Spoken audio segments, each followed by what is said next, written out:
everyone, and welcome to the Crows Show, brought to you by Farmers Union Iced Coffee. We're perched high up in the riverbank stand here at Adelaide Oval, and what a view. We've got a great show ahead, including the strong possibility of a very different Crows side in 2017. You've been nailing these big kicks, so yes.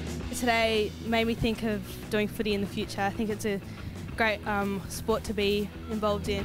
Some of football's biggest names tackle the major issues. There's heaps of stories about guys who have had a great career. I mean, Eddie Betts is a really good example. I mean, I don't think he's had so much fun in his footy for the last 8 years. It's just, he loves it.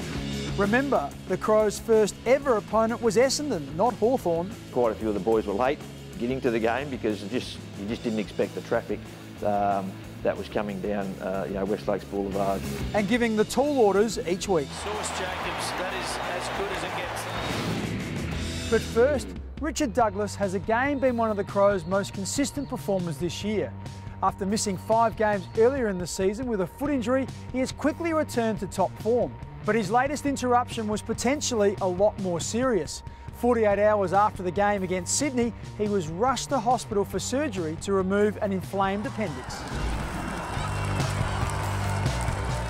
It was a bit of a shock, come on pretty quick. On the Monday night, I just, the arvo, I got some stomach pains and thought I might have been getting gastro or something, but about 10 o'clock I was curled over in bed and couldn't move, so it was quite intense, and lucky enough my girlfriend took me to Ashford and got some tests done and figured out it was the appendix, so I had them taken straight out.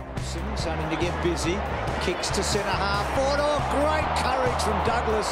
Really changed the whole concept of that clash, didn't he? Because he put himself into it. Oh, it's a bit frustrating. Obviously, you can't help the appendix. Had the foot injury as well, but yeah, it's frustrating. Obviously, you want to be out there playing and doing what you love, but injuries and illnesses are part of life and football, so you take the good with the bad, and hopefully more good's coming. Douglas, his second kick, another on the left. That's much better. Just winning is what we've got to do, get the points on the board, and never been tighter this season. So, if we can win our last few games, it's going to hold us in good stead and put us in a good position. So, I think on our day we're good enough to certainly beat, anyone. And if the boys can play their best footy, there's no limitations on us this year. So it's exciting, but obviously we've got to get there first. The Crows could soon have a second AFL team. The club is keen to be involved in a national women's competition, being promoted by AFL boss Gillan McLaughlin for 2017.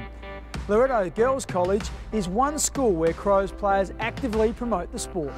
You've been nailing these big kicks, so yes, goal.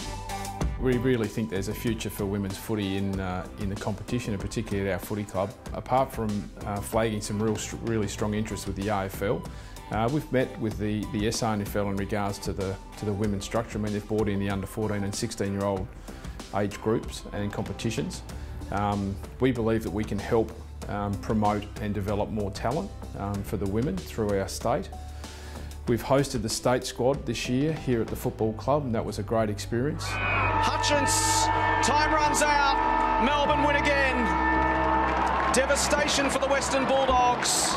Certainly from the recent games that the girls have played, Bulldogs and Melbourne, I think it was about round 19 that they played. It was a great spectacle. I have a feeling that there will be a point in time where a club will rookie a female player. I believe that it would be probably within a decade, within 10 years. I think that the competition will move towards that in the coming years. And I think there's a broader topic that needs to be discussed around the overall talent from women in football, not just in a playing sense, but right across the board, whether that's administration, board level, recruiting list management, coaching. I really do believe that there's an opportunity for us as an industry to explore the amount of talent that women can potentially provide the industry. It's been a great experience for the Crows players to come out.